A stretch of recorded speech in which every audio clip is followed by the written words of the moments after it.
Welcome, everybody. My name is Phil Triandafilopoulos. I'm Associate Professor of Political Science at the University of Toronto, Scarborough, and the Acting Director of the Harney Program in Ethnic Immigration and Pluralism Studies here at the Munk School of Global Affairs and Public Policy. As you know, today we're fortunate to have an amazing panel of experts to discuss trends and challenges in Canadian citizenship policy. Before I introduce our panel, I want to acknowledge that this land on which the University of Toronto operates for thousands of years, it's been the traditional land of the Huron-Wendat, the Seneca, and the Mississaugas of the Credit. Today, this meeting place is still the home to many Indigenous people from across Turtle Island, and we are grateful to have the opportunity to work on this land. I'm delighted to introduce our panelists. Samina Sami is the Chief Executive Officer of COSTI, a social impact organization that supports newcomers and diverse communities in the Greater Toronto Area. Samina has a proven track record of dynamic and visionary leadership of more than 26 years in the public sector. Her career experiences include working in government, in higher education, and community services on a range of initiatives, including strategy setting, transformation, service and program delivery, grant funding management, policy and public affairs, including working with the Ministry of Citizenship, Immigration, and International Trade. Audrey Macklin is Professor of Law and Chair in Human Rights at the University of Toronto at the Faculty of Law. From 2017 to 2023, she was the Director of the Centre for Criminology and Social Legal Studies at the University of Toronto. Audrey's research and teaching is in the fields of migration, citizenship, and refugee law. She's published in many academic venues and is active as a public commentator and public interest lawyer representing interveners in the Supreme Court of Canada. Her work on citizenship has included scholarship and advocacy on dual nationality, citizenship revocation, birthright citizenship, citizenship ceremonies, and states' obligations towards citizens abroad. Daniel Bernhard is the Chief Executive Officer of the Institute for Canadian Citizenship. Daniel is a first-generation Canadian who has dedicated his career to public benefit following a short stint in corporate consulting.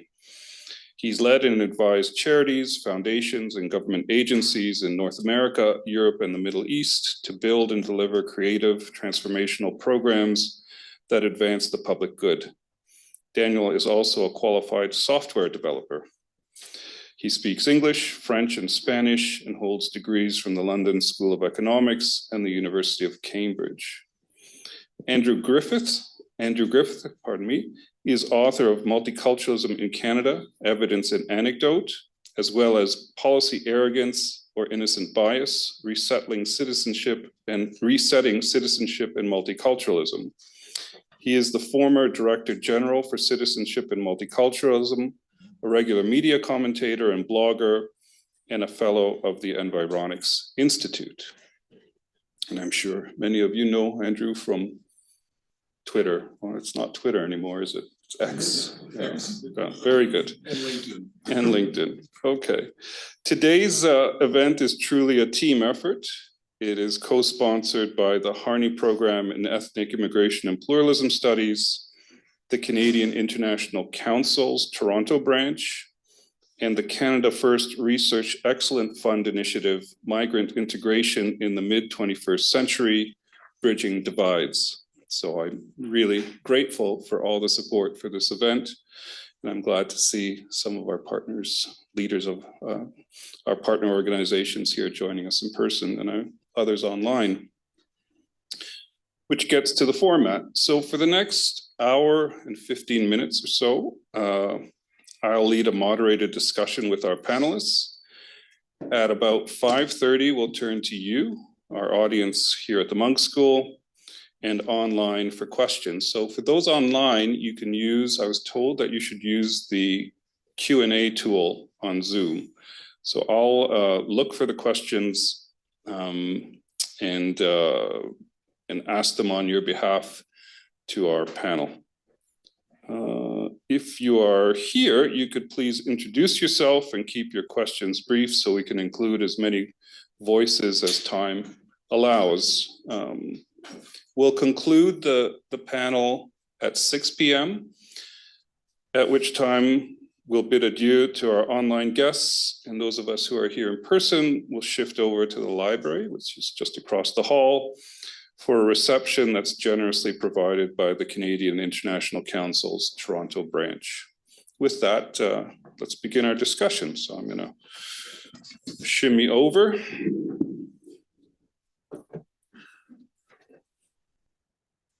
How about that solar eclipse, eh? Isn't that something? Creepy.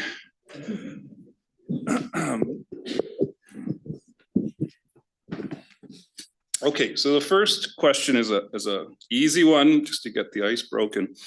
So everyone, please weigh in on this one. What, in your opinion, dear panelists, are the main aims of Canada's citizenship policy, especially as it pertains to immigrants?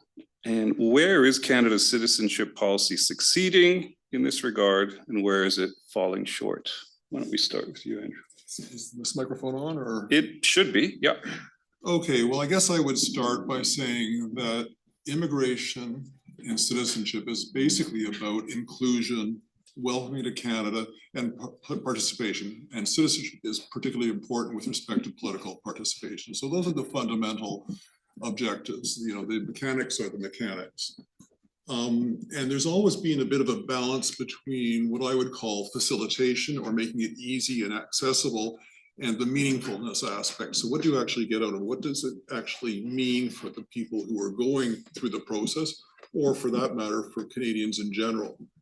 In terms of where we're succeeding, I think generally on the facilitation side, you know, our requirements are relatively reasonable, relatively straightforward, and compared to other jurisdictions are relatively flexible. Where I think we're failing, and I've been quite critical of the current government on this, is they're not taking the meaningfulness side seriously. And the examples I would use would be starting with 4 ministers ago, a new citizenship guide was promised, still no guide.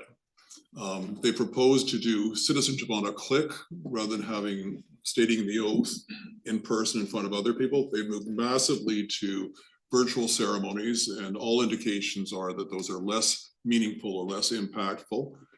And part of this also reflects the fact that citizenship is a secondary priority for IRCC. Most of the attention is paid for immigration, and of course, citizenship is only a federal government program, whereas immigration is shared. So you have to actually do more work with the provinces, and that increases the profile. But I think what the government is fundamentally missing, and previous governments have missed this too, so it's not just this government, is that this is one of the few federal government touch points with Canadians and with new Canadians. And so why shouldn't we be spending more time in reinforcing that connection than just sort of treating it, well, it's like a driver's license or something like that? Audrey? Okay. Thank you. Over to me. There are many things that Andrew said with which I agree. Let me say that I think Canadian citizenship policy has explicitly or tacitly kind of vacillated between 2 visions of citizenship. And one, which I think has been the dominant one historically, is citizenship as a tool of integration into membership. Okay? It is something that at some stage of somebody's arrival in Canada and their incorporation, if you will, their inclusion into Canada, citizenship is a moment that is to be celebrated and to be marked as an enhancement, as a kind of encouragement toward further deepening those commitments and connections. Another vision is citizenship as a reward for good behavior. citizenship as that which is the culmination of your performance according to some metric of good citizenship, right? That vision of citizenship really, at its root, I think, embodies some idea of citizenship as a commodity, one that should be valued and therefore valued in its scarcity. The way you make it more valuable is to make it more scarce and harder to get. Those are two different visions. I think my sense is, as I said, the former one has been dominant historically, and I think currently is probably dominant if you were asking for an articulation of it by most politicians. A difficulty I see with it, however, is that because we did have a period where that citizenship as reward, that commodified view of citizenship was in the ascent, certain policies and practices and even legislation was put in place during that period, which remains in place. And it continues to exert an influence and a force. And I think we don't necessarily attend to that and the ways in which the persistence of those habits, practices, policies erode or diminish the attainment of the what I would call the citizenship as a stage in membership. And so that doesn't necessarily oppose what Andrew is saying. It puts the emphasis in a slightly different place, I think. Thank you. My turn. Okay, hello everybody. I'd like to start just with two brief apologies. First of all, even though they told you not to, of course I looked, you did too, at the clips, so I'm a little dazed. And second, there's at least a half dozen people that I can see here and many others who I don't know, who probably fall into this category, who understand this subject far better than I do, but I'll try my best to give an informed opinion. If you have other views, please by all means chime in. In terms of the government's, like, what is the objective of Canada's citizenship policy? I think that you've given a sort of legislative or policy answer, if I can say so, which is the sort of putative objective of the citizenship policy, you know, what it sort of ought to be. If you ask me what is Canada's sort of actual or de facto citizenship policy, I must confess, as the CEO of the Institute for Canadian Citizenship, I have no idea. The citizenship rates, just to give you a sense of it, the 10-year naturalization rate in Canada, so people, permanent residents who've been in Canada for 5 to 10 years, who are all eligible for citizenship more or less, the percentage of those who have become citizens has declined by 40% between 2001 and 2021. So to put this in perspective, in 2001, over 3/4 of people became citizens within 10 years, of immigrants became citizens within 10 years. Now it's 45%. And probably continuing to decline. I think that we have different understandings of the symbolism of citizenship, and Judge Dhaliwal's here presides over many of these citizenship ceremonies, a very special moment, but I don't think the government has thought very much about what citizenship does to play into the mix. So let me give you what I think kind of could be the answer. And I think that citizenship is actually, in its best form, Canada's competitive advantage. There are many countries, think of like the United Arab Emirates, for example, that have very large populations of people who are born outside the country, who can come and live and work there, but they'll never be owners. They'll never be owners of that place. They'll always just be visitors. And citizenship is ownership. Citizenship is a vote, but I think it's also a state of mind. It's the perception that this is my place and that these are my people and that our future is shared. And therefore also an imperative or a calling to be able to invest and to contribute in that future. And there are myriad examples from Canada's recent and even more distant past of people who are Canadians by choice who've made really immense contributions to our civic life, to our economic life, to our cultural life, et cetera, et cetera. So it is something that you can do in Canada, could do in the United States to some extent, but not in too many other places, which is to come and become a full-fledged, unhyphenated, in many respects, member of that society, and therefore make contributions based on the fact that this is also mine. That I think is really the goal of citizenship. And so where are we falling short? Well, clearly the desire to become a citizen is really declining. That this is actually quite sobering. The market value of becoming Canadian is plummeting. That's how I see it. And at the same time, just to make it a little bit more despairing, we have actually, our organization's been doing research on this, that the retention rate for immigrants in general is also in decline. More people are coming to Canada saying thanks, but no thanks and leaving. And the people who are most likely to naturalize are also the ones who are most likely to leave, which is in support of what you're saying of citizenship becoming more and more transactional. And when we ask people why they become citizens, visa-free travel, for example, is the top answer that we get.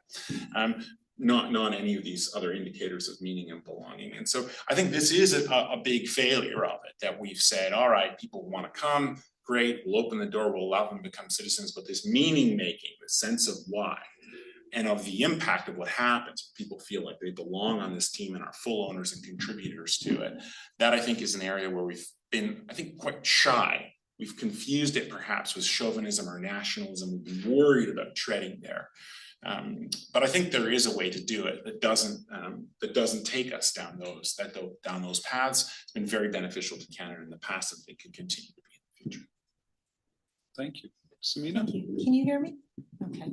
Well, first, let me start with a bit of humor. When I was horrified to hear about my proven dynamic leadership. There is no third-party assessment of my dynamic leadership. Someone in my office wrote that. It appeared on the bio. That's a great line. They must think so. Somebody thinks so, but somebody thinks there's proof. Okay.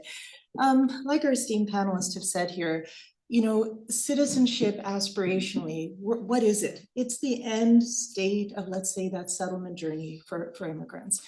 It should be anchoring one into a country. In that anchoring is that you are now equal with other citizens. You have the same privileges, rights, responsibilities. There's nothing distinguishing you. It should be a form of civic inclusion. It should be a form of social inclusion. But the backdrop behind the citizenship policy is, of course, the immigration policy. The immigration policy is fueled by economic growth, long-term economic growth, and short-term, the labor market shortage. So what we have is a second tier. There's this aspirational aspect of citizenship, as we said, what the goal should be ideally. But above that, the overlay is that economic driving immigration policy. And so what we have, as our panelists have said, the second fiddle citizenship policy. Where are we succeeding in this policy? And I will say there are some areas. So the 3-year term, or exactly 1,095 days, is a relatively accessible pathway. And I say this because at COSTI, we host a lot of delegations from around the world. And usually when we speak to that, that's the pathway, there's a kind of surprise, wow, that's relatively easy. And if you see, countries like Germany have modeled on that pathway, and relatively recently, Germany also said in 3 years, you'll have citizenship if you come to Germany. So it's a relatively accessible pathway.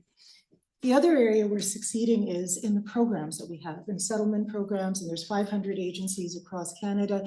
There is a degree of orientation to citizenship. There's a degree of communicating the value of citizenship, going through the procedures. But I would say it's minimal, but there is that at least.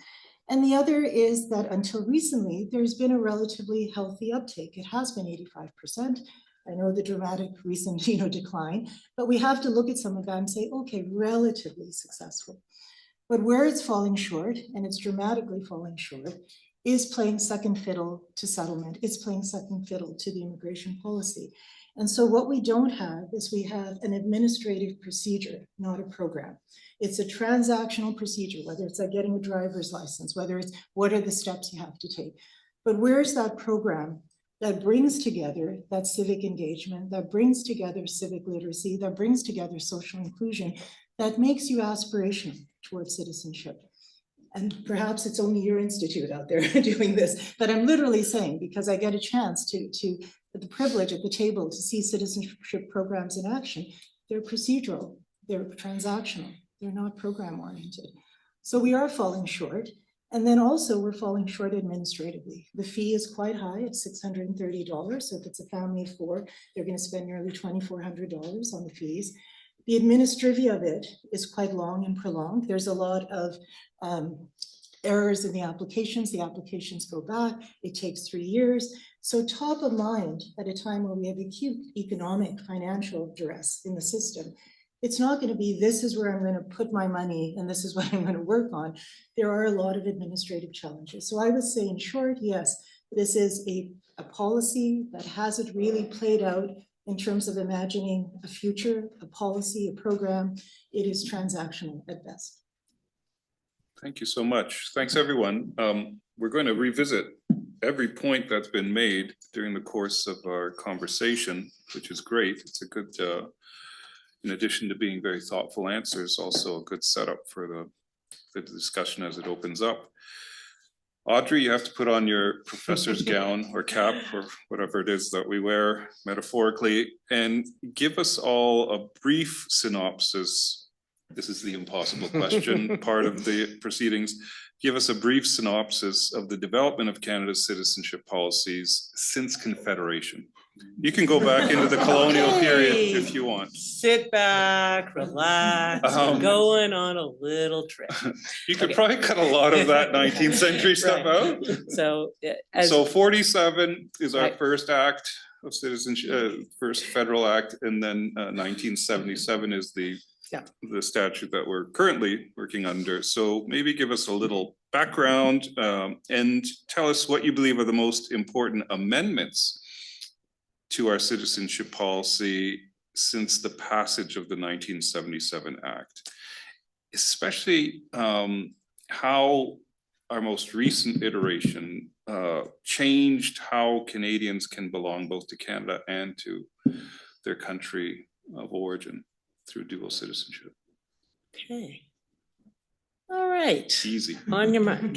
Okay. In the third hour, Yeah. we will include. That's right. Prior to 1947 then, the highest status that one could attain was to be a British subject of Canada.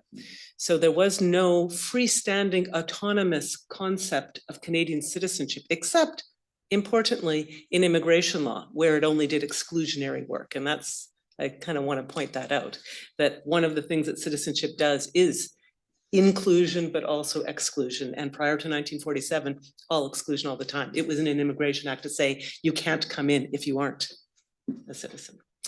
So you were the highest status, as I said, British subject. This meant that, of course, people from many countries could be British subjects. And so it's worth pausing to recognize this as an unusual form of transnational membership, because in principle, and only in principle, one was an equal subject of the empire no matter where one lived, whether it was India or the Caribbean or Canada or indeed England. In practice, I'm sure you would know that was not the case. It was highly racialized and highly discriminatory. But the concept was supposed to be one of equal membership, not bounded by the territory that defined the particular state, but rather a transnational form of membership. Now, in 1947, Canada introduced its own Citizenship Act, and this had to do both with experiences during wartime, the kind of decolonization more globally. There are a number of factors that went into that. So, what happened there? So, Canada developed its own citizenship status that would in principle be equally available to everybody. There was citizenship by birth, that is birth on soil, or birth to a Canadian citizen. So those are called jus soli and jus sanguinis, law of soil, law of descent, or law of blood, respectively. And there was also a naturalization process. Now, these had predated, of course, the Citizenship Act, but they were linked not to Canadian citizenship, but rather to British subject status.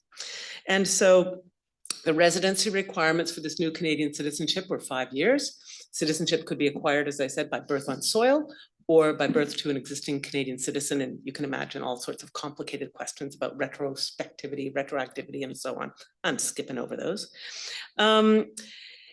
There was actually relatively little advantage retained for British subjects, although there was some in the naturalization process, but not a lot. The rules were highly gendered, and this created a number of problems. And if you've heard of the so-called lost Canadians and so on, you'll know that a lot of those problems had to do with the gendered rules of citizenship, whereby men could transmit Canadian citizenship, married women married to a non-citizen could not transmit Canadian citizenship, and it goes on, right? Just know that it was highly gendered. Also, no dual citizenship was permitted at the time. One could lose, if one was a naturalized citizen of Canada, one could lose that citizenship by residing abroad for too long. If you were born into two citizenships because of the laws of another country, you had to renounce that other citizenship by age 28 on pain of losing your Canadian citizenship otherwise. There was loss of citizenship for if I can put it this way, acts of being a bad citizen, crimes against citizenship, as it were, treason and so on. Also, loss of citizenship if you were naturalized for committing fraud or misrepresentation in the acquisition of your citizenship, which is to say you lied about something that was relevant to gaining citizenship. So the two ways of losing naturalized citizenship. Now, 1977, I'm going to skip ahead many years. There were some changes over those years, but 1977, New Citizenship Act, it implemented gender equality in the transmission of citizenship by birth, or by descent. It permitted dual nationality, changed 5 years of residence to 3 years of residence. It took out what had been a good character requirement, replaced it with a more defined kind of measure of whether one has a criminal conviction and what the sentence was and so on. Those are the main changes from 1977. Post 1977. So one of the things that was really ambiguous in the law was, what does it mean to reside in Canada for whether it's for 3 years? Does that mean you have to be physically present in Canada, or can you be a resident of Canada while spending part of your time abroad? This went on and on and on for many years and provoked quite a lot of controversy at the federal court level. Post 1977, actually relatively recently, Parliament enacted an amendment that required residents to be physical residents. So you actually have to be physically present in Canada for the stipulated period to qualify for citizenship. Between the periods of 2006 to 2015, a period of the Harper government, we saw the move that I described as a kind of commodification of citizenship as a reward for good behavior. Citizenship becomes harder to get and easier to lose, with the idea that somehow this enhances the value of the citizenship so obtained. So in this move, citizenship was made harder to obtain by making tests stricter. That would be the citizenship test itself, as well as language requirements. Language used to be tested through the process of applying for citizenship, right? You proved that you understood English or French because you wrote the citizenship test in English or French, and you interacted with officials in English or French. That was replaced by a test that you had to do. And that had a number of impacts, which I won't go into here, except to say that people who came to Canada as economic immigrants already passed the citizenship test, and therefore it wasn't an impediment for them. For everybody else, it was a new impediment, and it was an expensive impediment. Another change which came and went was the kind of imposition of extraordinary documentary requirements and a very short timeline to meet them. And I mention these things because they're kind of invisible, right? You wouldn't know that they're an impediment to citizenship unless you get a letter in the mail saying you have 40 days to produce every single tenancy agreement you've ever had over your entire life to qualify for your citizenship application. You have to submit every deed, every property, every tax return in every country you've ever lived in. And you have to do it in 40 days or we're throwing out your citizenship application, right?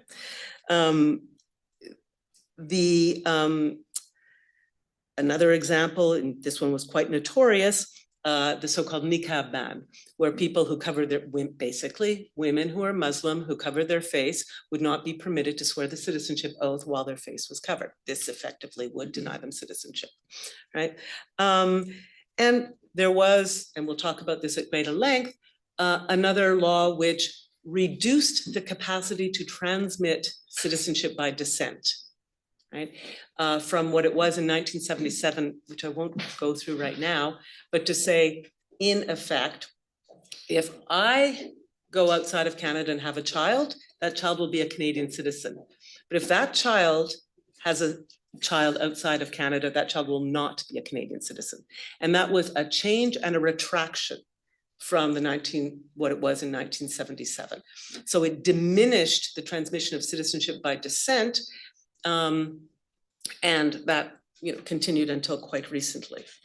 And finally, under the same previous government, a law was enacted to permit citizenship revocation for so-called bad behavior.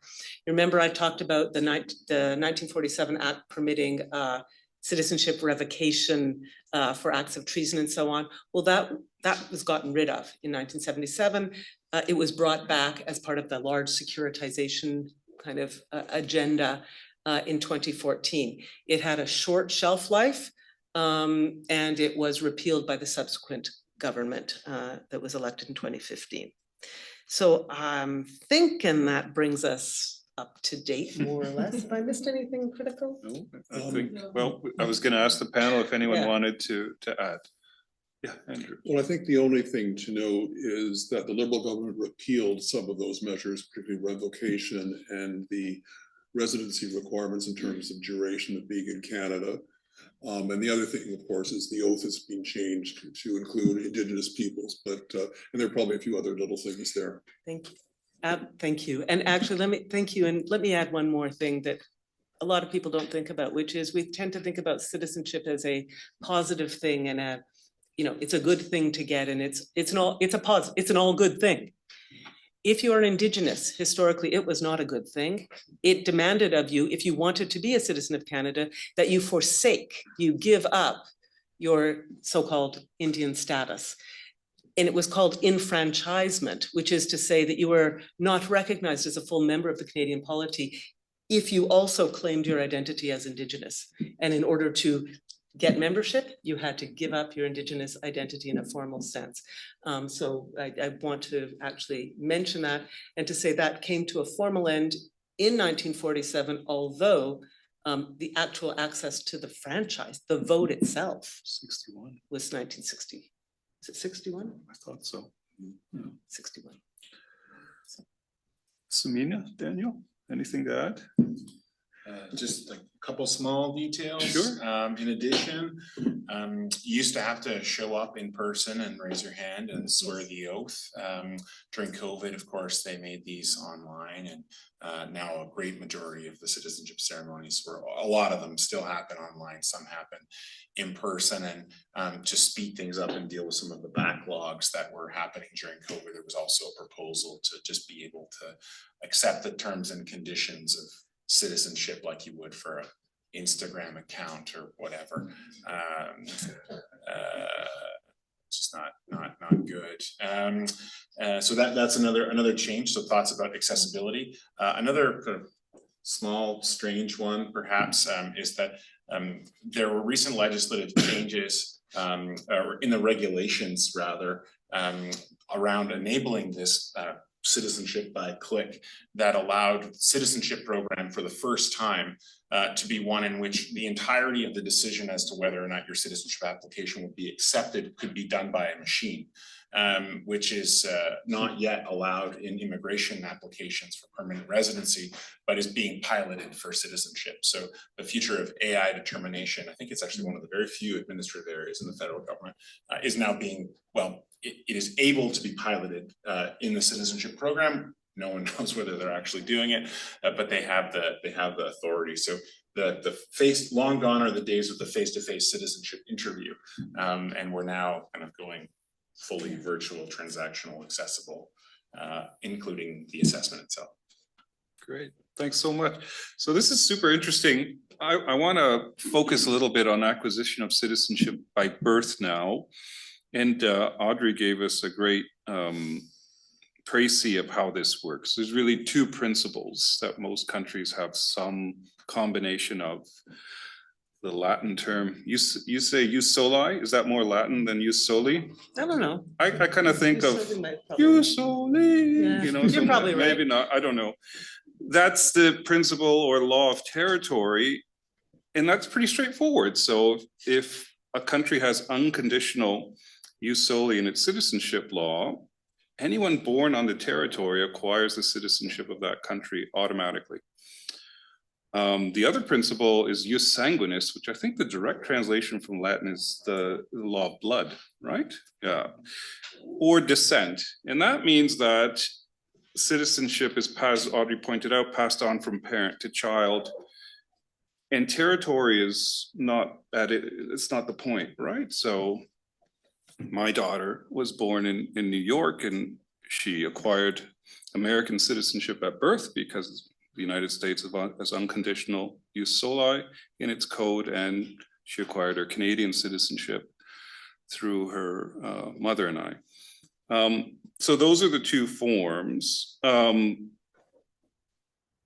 Good. So Andrew, some critics have argued that Canada's unconditional application of jus soli, and just to explain what that means, some countries, I think Ireland is the one that comes to mind, says it's not enough to simply be in the country and have the child born there. The person should be a permanent resident, or there's some other condition on the conferral of citizenship for the child.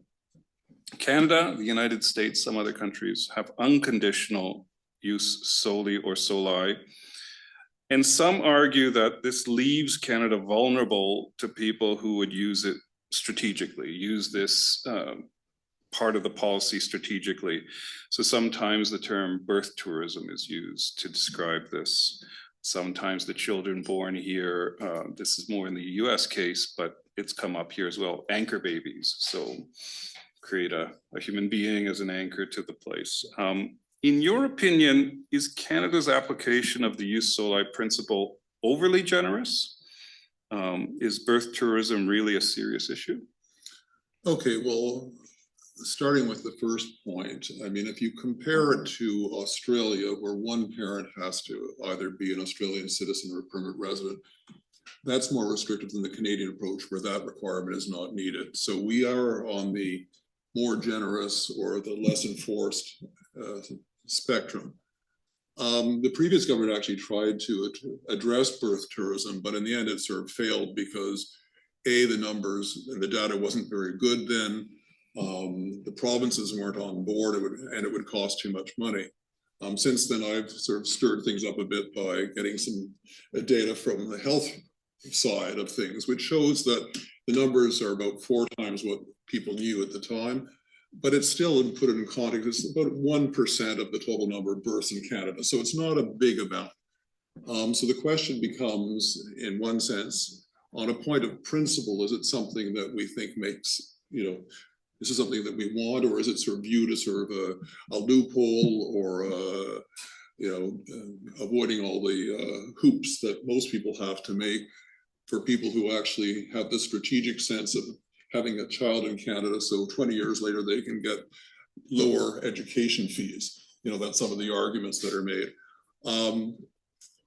I still think that fundamentally it is a bit of an issue for most people who are in Canada, Canadians, citizens who are immigrants and everything like that, because there is that perception that it's not quite kosher, not quite fair. But I think the other thing is that you have to sort of balance that against the cost of actually making the changes. And you have to make sure as well that we actually have a bit better data, because the data that I used, which is good data, it's approximate. And now that we're able to sort of extract health data and immigration data together, we could actually get more precise data in terms of the extent of the issue.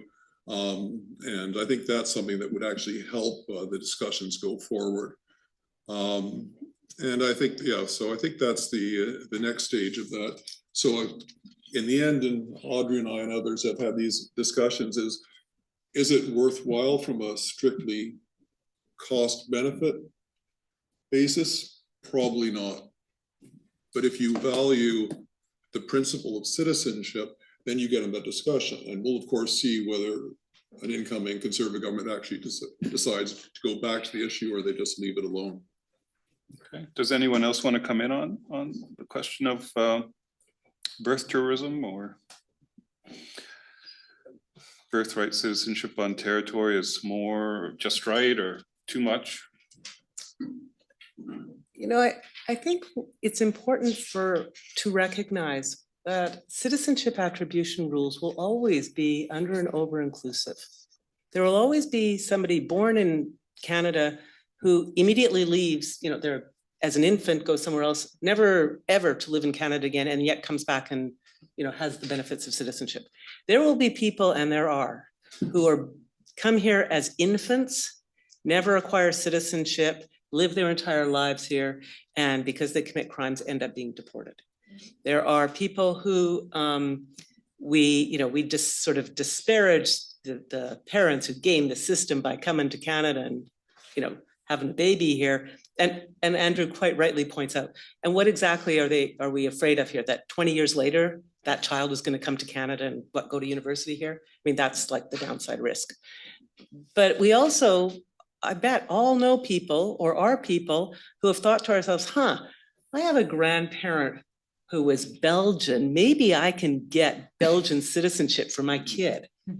And we don't seem to see that as morally problematic in the way that we see what gets called birthright tourism is morally problematic in quite the same way. And I don't want to try to persuade anybody what they should see as problematic or not. I want to appreciate, though, that a citizenship system is always going to be somewhat crude. And as soon as you start picking and choosing which particular anomalies you want to go after, then you have to pause and ask, why does this anomaly really bother me so much? And yet this one seems just like a great opportunity, right? So that's where I'll just say that. Anyone else? I think it reflects a mindset that's really antiquated and backwards. And we see this a lot actually in conversations about immigration more broadly. Everybody wants it. We have to be able to close these doors to abuse because otherwise there's just going to be this outpouring of people from all around the world who'll be becoming Canadian citizens. And actually the fact is there's like a ton of people who are already here who don't want it at all. And so we're thinking about this the wrong way, and we think about immigration this way too. Like everyone must be coming with $5 in their pocket and speaking no English and having no education, and so we let them in, and they must be really happy about it, because what's not to be happy about? I mean, people do still arrive that way. My parents arrived that way. Like that story is still true, but it's actually less and less true. We have people coming from 2-car, 2-driver households in India who come here and have to wash their own underwear now, and they can't afford property, and they're wondering, whether or not they ought to stay. And many of them say, you know what, I'm kind of tired of this place. I think after I get my citizenship, I'm going to go home, right? And there's just something to have in your pocket in case you need to leave. So the desire to become a Canadian citizen is declining. And I think we're failing to recognize who it is that's coming as a contemporary immigrant. And so we're still seeing this as though we have to close the walls because of all the people who are wanting to come and be on our team, without recognizing that actually the desirability of being on our team has evaporated. We never noticed. And so this for me is the bigger problem, and reflects just a wrong story. A wrong story that instead of foreclosing these opportunities, we ought to be thinking about incentivizing them. So like one way of, thinking about restrictions on citizenship for, certain jobs, like being in the police, for example, could be actually an incentive to hope that more people will take it and then will become more engaged in society. In other words, we should be thinking about promoting citizenship, not restricting it. That the data shows that restricting it is solving the problem that Unfortunately, we don't have. I just want to make it, Yes, if I please. could, one further on that, and it's exactly this. What is the perhaps, the headline versus the data? And as you said, we don't have the data to know how big the problem is, right? So these kinds of inflammatory statements, and I'm not saying, again, birth tourism is not a problem or is not an issue, but when it's inflamed in the way that you said, right? Everybody is coming here to take advantage of Canadian citizenship, yet we're seeing this 40% drop. What's the data behind this? So a lot of this is, if we're going to tackle this as an issue, we need better data, we need better information, we need how big is the problem or the issue.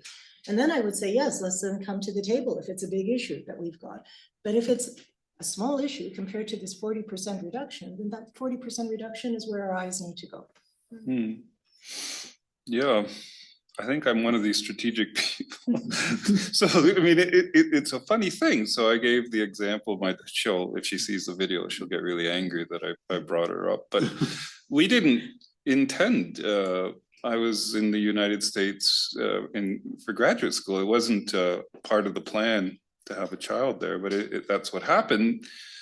So she'll come up again in my next question. But she does now have access to that labor market, the most successful capitalist economy in world history, and by virtue of a mistake that happened before she had any control. That's the part you really don't want her to see on this video. Yeah, well, that was a bad choice of words, but You mean that they canceled your flight? no, greatest thing. Not a mistake. She and her brother are the most We didn't get home wonderful. in time. Everybody Anyway, was- moving on. Since 2008, so staying with the topic of citizenship by birth, but shifting now to something that's already come up, how children of Canadian citizens can or cannot assume the citizenship of their parents.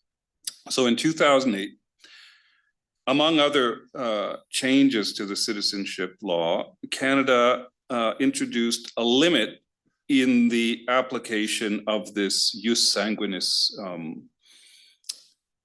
birthright or principle of descent in its citizenship policy. So, going back to my daughter, she was born in New York City, Canadian citizen. If her career takes her to the United States or some other country, she's lived in Canada since she was 7 months old, without interruption.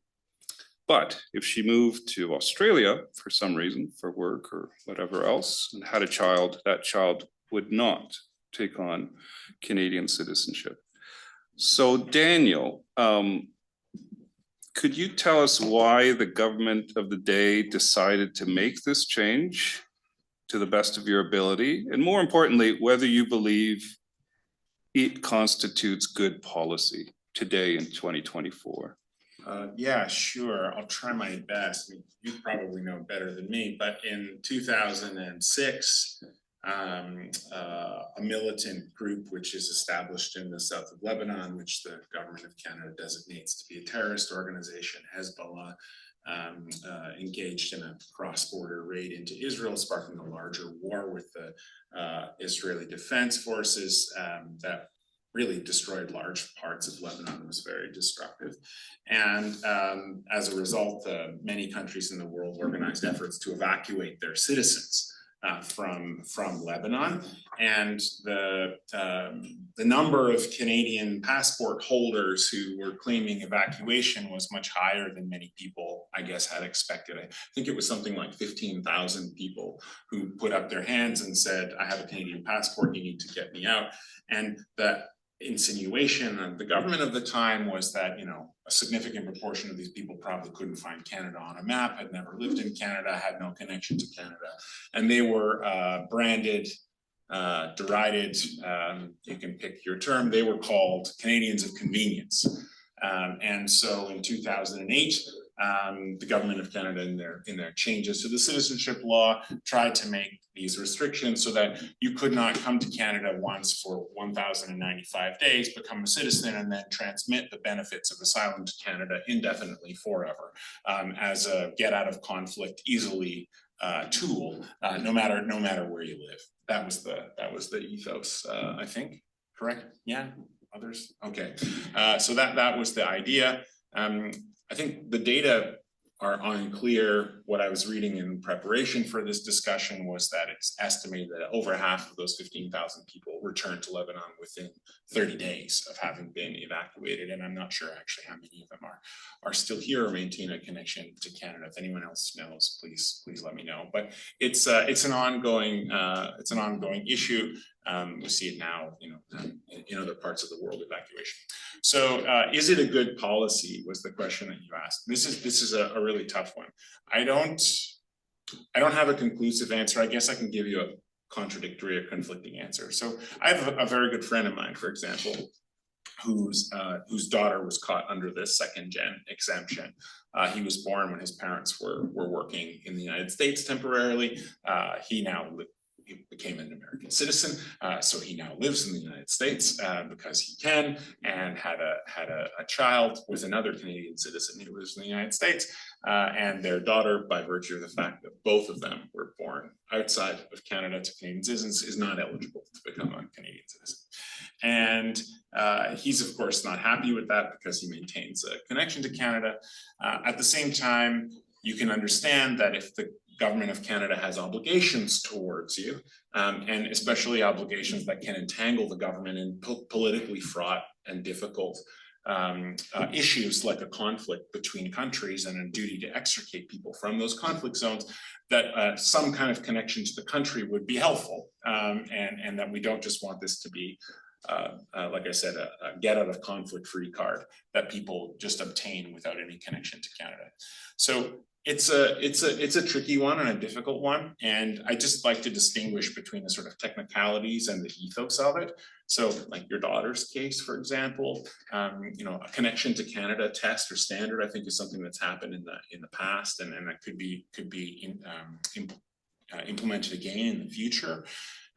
Whether to be able to account for exceptions and cases like this, where for all intents and purposes was born and lived their life in Canada and shouldn't be treated otherwise, and to distinguish her from people who may have transmitted their Canadian citizenship 2 or 3 generations down, for someone who's never set foot in Canada, never had any association with or connection to the country.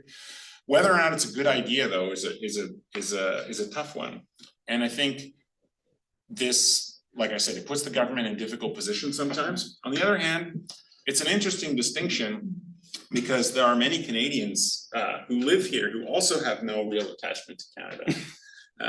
One of the ironies of the declining naturalization rate is people say, oh, look, these immigrants, they don't want to be Canadian, what's wrong with them? And I say, well, actually, what's one of the main benefits of being a citizen is being able to vote. You look around, the people who are born in the country, they have the right to vote, they don't use it. Why should I pay $600 to get something that the people who have it don't want? Right? There's a decline in Canadian citizenship broadly, and to just focus on immigrants' part in it, I think is short-sighted. So likewise, I'd say the same thing here, that if we're going to be looking at connection to Canada as an issue, we should be thinking about the broader implications of this, including for people who are residing here, and the value and valorization of Canadian citizenship overall. So I know I'm not answering the question. It's a tough one. I think it's a very politicized one. It's a value judgment about what you think it means to be Canadian. Obviously, it's the opposite of countries like Germany, where you can live there in some cases 3 or 4 generations and not become a citizen. But it does also land Canada and Canadians in hot water as obligations to people with whom we actually don't have any meaningful association. So it's tricky. It's a very thoughtful answer, and it just sparked another question to the other members of the panel. So some countries, of course, all countries with citizens abroad have some obligation, as does ours. But there's been a real movement among countries to tighten relationships with expatriates. So I was just at an event recently. The Prime Minister of Greece was here touting a new office of diaspora engagement, and I'm picking on my immediate family, but my wife has taken advantage of her Greek blood flowing through her veins uninterrupted because of her parents and grandparents, and there's a stipulation in Greek law where you can apply And that's very nice to become a Greek citizen, but it's even nicer, arguably, to become an EU citizen. So pretty strategic move by my significant other. But Greece doesn't see this as, oh God, Canadians trying to clamor for our citizenship, they may get in trouble and then we'll have to rescue them.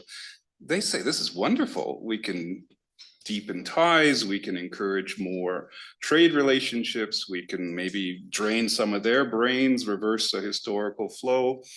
Why is it that Canada doesn't see this as an opportunity? And, you know, based on something that happened, you know, in 2006, we have policy on the books that has this very defensive approach.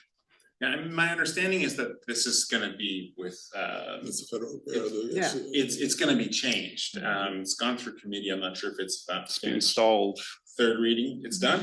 It's not done. It has been installed. I see. Well, Andrew probably is the person to ask about Yeah. its status. Well, I mean, my understanding, so the government has announced they're not gonna appeal the decision. Yes. And the government has to actually propose measures, Right. I think, by June or something like that. It's fairly So it's tight. been through the committee already. They had like 14 meetings. on it. No, but that was on a different, Okay. yeah, that was a different one. So now the government may use that way to get it through, or I think they'll probably use the omnibus. But Okay. I'd say that's my speculation, that they Okay. might use that because, you know, when I was in government, if you wanted a shortcut, that was the way you did it. Yeah, so. But what I would hope for is that whatever policy discussion that we have about this is wrapped up in bigger conversations about the meaning and the importance of citizenship. And that the discussion is, for lack of a better term, rational as to what the opportunities and the liabilities of this are, as opposed to sort of moralistic, which is, I think, really what happened in the Lebanon case, where, like you said, you know, we don't look at people trying to become Belgian or whatever, you know, negatively, or at least not ourselves if we are doing it. And we looked at these people going, how dare they take advantage of our, you know, hospitality or openness of citizenship. That was the subtext that I read into it anyways at the time. And so I would just hope that, like you say, building a global network versus the liabilities of these obligations. I would just hope that we have the discussion in those terms as opposed to sort of punitive moralistic terms, which I don't think are helpful. Theo, Okay, I'm sorry. Samina, go ahead. Yeah, I think one of the things we need to look at is what is that Canadian diaspora possibly like, right? And you're speaking about, you know, Yeah. Greece, they want to engage with their diaspora, right, or around the world. And it's interesting because, yes, this kind of reaction to what happened in Lebanon, but what is our Canadian diaspora? So in 2022, Stats Canada released a report on what they thought the diaspora looks like. And they're very hard data points to arrive by, so it's a very rough, it's a guesstimate, probably more. But there are about 4 million Canadians living abroad in 2016. Of those 4 million Canadians, the demographic showed almost equal, women and men. They had a higher economic background, a higher income background, not a surprise for somebody who can move around. And of course, the United States was amongst the top 5 countries. So it dispels actually this notion that there are kind of, you know, sort of home country ties, familial ties, you know, you want to go and live in Lebanon, cultural ties. It's actually rooted very much in kind of economic immigration out. And then the other phenomenon in all of this that is very much something we cannot contain is that kind of digital nomad. So hybrid work, you know, the hybrid nature of learning is allowing people in mobility around. So currently a Canadian could go and live in a warm country and say, I can still work, you know, with a Canadian company. And there are many, the younger demographic is choosing such options. So such a law is not going to be able to contain that kind of transnational movement. It's not going to be able to contain the desire of people to move around. And what I would say is what we should look at, and I'm not saying it's ideal by any means, but the United States actually is part of a second sort of generation, you know, citizenship requires, you know, that you demonstrate your ties to the US. So it isn't a sort of arbitrary, here's a cutoff. So you either have 2 parents who are, you know, citizens of the United States, or if one of the parents is a citizen, then they demonstrate that they've been in the country for more than 5 years, you know, past the age of 14. these are the kinds of constructive sort of laws that we should be looking at, because what we have is not an immigrant issue actually at this stage. We have a migratory population around the world that's exploded. So populations are displaced 400% right now around the world. And I know that's a refugee and it's politically driven, environmentally driven, but we are going to see global migration at a massive scale on just the fact that work and learning and schooling and all of this is now amenable through digitization. So these are the kinds of things that I think we should be interrogating versus whether the law on value-based is working or not. I have a perfect follow-up for what you just said, but I also see both Audrey and Andrew, they want to come in on this point too. So please go ahead. Well, I just wanted to clarify something about this 2008 change in the law, which is nobody knows how many, if any, of the people in Lebanon who are were Canadian citizens acquired their citizenship by descent. That's right. Right? So there's no obvious rational link between the evacuation of Canadian citizens from Lebanon and the reduction of citizenship by descent. It was portrayed as connected, but there's no obvious connection. It's not as if those people were. It was a different issue. Right. There's two issues. One is birth by descent. I have a sister, Yeah. you know, she lives in it. She was born in Canada, lives in Israel. Her kids get it. Her kids have got grandchildren. Should her grandchildren who never lived in Israel and her children in Canada, should her children who never lived in Canada get it? What the whole issue in Lebanon was not descent. It was all of these Lebanese people who had moved back to Lebanon to live there because it was much cheaper to live in Lebanon and much more comfortable. They have family. And should they be rescued by the Canadian government? So I understand that. Yeah. And my point is that it was represented in the media as a policy response to a different question. That is the question of whether you think Canadian citizens should be evacuated from another country is not connected to citizenship by descent. No. And yet the change to the law on citizenship by descent was backed up by a public discourse that demonized the people who were being evacuated.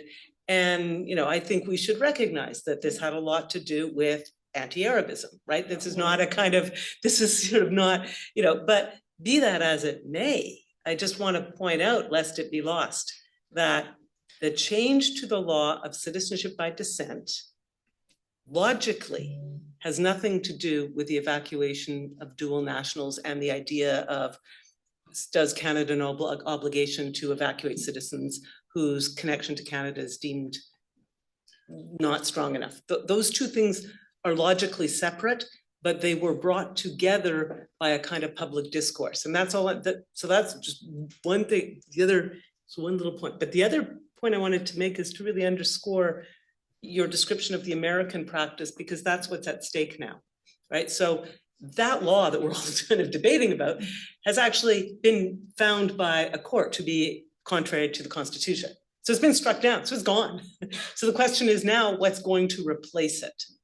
And so the option on the table in Bill C-245, just so you know, is to do something similar to what the United States does, which is this. Okay, I go to Canada, I leave Canada, or let me put it this way. Phil's daughter is born outside Canada. The question is, if Phil's daughter has a child born outside Canada, will that child be a Canadian citizen? The answer that Bill C-245 would give to that is, if Phil's daughter has spent at least, is it 3 or 5 years 3 years in Canada over the course of her life, I guess, or maybe up to a certain age, then she is connected enough to Canada that we will accept that her child, wherever born, is also going to be connected to Canada and therefore will also have Canadian citizenship. So that's the proposal that's sort of on the table now. it picks up on the American practice. And so that's actually where we're at with this issue. Thanks for clarifying. Sorry, just quickly, I don't entirely agree with your assessment of the first part, that the Lebanon situation, for example, and the citizenship by descent are unrelated. I think they're a continuum, that the allegation, at least, like you say, the insinuation with racist undertones, with all kinds of other things that I think you very accurately identify, was about whether or not the people being rescued had an attachment to Canada, are affiliated with or attached to Canada, even if they're are born here and left, or were naturalized and moved back for all the reasons you mentioned. And the citizens who by descent, so assuming that someone, you know, was born here but moved back to Lebanon, and then their kids and their kids, I think it's just a continuum of declining attachment. And so I think that's the sentiment that people were trying to interrogate, and that was the source of the controversy. So I see the descent thing as just a more extreme version of what you're talking about, even if people were naturalized themselves, or even were born here. It's just how far along the chain, to your point, of grandchildren and grandchildren should be included. And I think the bigger question now is, to your point, Andrew, earlier, about the meaningfulness of citizenship overall that we're missing. And if we just look at it in sort of transactional terms, I think we'll go wrong. And so how do we deal with this as a sense of belonging, which is really missing in many of these cases? And what is the value of that? If that is what ownership of Canada means, how can that ownership be transmitted and multiplied, I should add, on a hereditary basis? Is actually, I think, an interesting question. So I do actually see them, in my opinion anyways, as being related, even if the people implicated were not in the descent thing. It's the same core issue that seems to be at the heart. Can we? It was just a point of clarification. Okay. On this. Is it possible then for two Canadian citizens to give birth to a child and for that child to then be stateless? Yeah, it's actually, I had someone call me about this recently, that they were on a trip, and I think it was in the Caribbean somewhere, and the child was born prematurely in a country that does not allow citizenship by birth, and they were caught under the second gen, and the child was stateless, and they were able to get an exception from the minister or something, but it took forever. And yeah, it can happen. It does happen, actually. Maybe not super commonly, Andrew would know, but it's possible. I've got so much good material. Andrew, you want to chip in on this one, and then Well, just one other thing in terms of sort of the connection to Canada. And you know, governments are really bad at sort of being able to assess connection to Canada. But when we were discussing expatriate voting and the expansion or non-expansion of that, I did some data and so I looked at tax data, I looked at passport data, you know, and those kind of data, things like that, and voting data. And, you know, the number of expatriates is estimated by Stats Canada about 4 million. The number who actually have that kind of empirical data showing a connection to Canada is about between a quarter and a third by my estimation. And so that doesn't necessarily change the dynamics, but I think the one thing I always think that we have to keep in mind is the advocates and activists always make a strong case. When you look back at what the data says a few years later, whether it would be with lost Canadians where they were talking about up to 1 million, or whether you talk about the people voting rights, well, only 30,000 people from outside of Canada voted in the last election. And on a percentage basis, that's much worse than those in Canada. So I always have a bit of, you know, probably too much cynicism when I hear the advocates, because I say, you know, show me the data 5 years from now, will it be what you said? And generally it's not. So you always have to have that discount, I think. It doesn't necessarily change the policy questions, but it always just provides a bit of context I think we have to keep in mind. The advocates are tenacious. okay. So acquisition of citizenship by birth. The other way you can acquire citizenship as if you're an amazing athlete and the country wants you to play on their national team and they give it to you for nothing. But we're not going to talk about that. The other way is through naturalization, which is an interesting word, right? Naturalization, to be born again into the new country. And that's done through various means. You know, you have to live in the country for a little while. We've talked about some of this. Know a little bit about the country, be able to communicate effectively in one or more of the official languages in the country, and to demonstrate a clear criminal record. It varies. Canada, as compared to most other countries, has its rules, I think, fall on the more generous side. And yet, as has been pointed out, our rate of naturalization, the rate at which people who fulfill the residency requirement, and ostensibly most of the other requirements, the rate at which they take up Canadian citizenship has fallen from 85.6% in 2011. It's fallen by 40%. So you're better at math than I am. Someone said in the 40s, which is about where the United States naturalization rate has been for a very long time. A lot of people find this as problematic. Samina, based on your experience in the settlement sector, why do you think more recent immigrants have been less keen to become Canadian citizens? Is the promise of Canadian citizenship fading, or are there practical impediments, including a very high fee and other costs, that are obstructing newcomers' access to Canadian citizenship? Well, I'd say we're not seeing any indication that newcomers are expressing less of a desire for Canadian citizenship. This is not a kind of expression that they're making. It's not some of the policy issues we're working on, meaning that it's not the needs that newcomers are expressing of concern. But what are of concern? So I did already mention the administrative barriers. Absolutely, there's administrative barriers. There's the language test that is also required at $200. People have to take language classes in order to fulfill this is citizenship test. So there are a number of administrative barriers. And I do think that we need further interrogation of, is this just a post-COVID aberration, or is there something deeper and more meaningful in it? And if we consider, the COVID era, there were not only delays, there were multiple delays online. If you remember the kind of news stories with citizenship and immigration about passport, arrive on Canada, the app, right? Everything that was going on. There were massive, massive delays. So in that kind of tier of priorities where people are worried about their health, they're worried about being stranded in countries, they can't travel. It's not that citizenship is going to be top of mind in that era. And then coming out of that era, we're coming into an era of very high cost of living, a housing shortage, multiple strains on the system. So when I say that kind of desirability of citizenship, that sort of is the end of that settlement journey. People aren't at the end of the settlement journey. They are right now. What are we hearing? What we're hearing is economic marginalization. So the settlement programs and resettlement programs across Canada are amazing. We're seeing lots of success. Again, we host international delegations who see Canada as a model, for the world.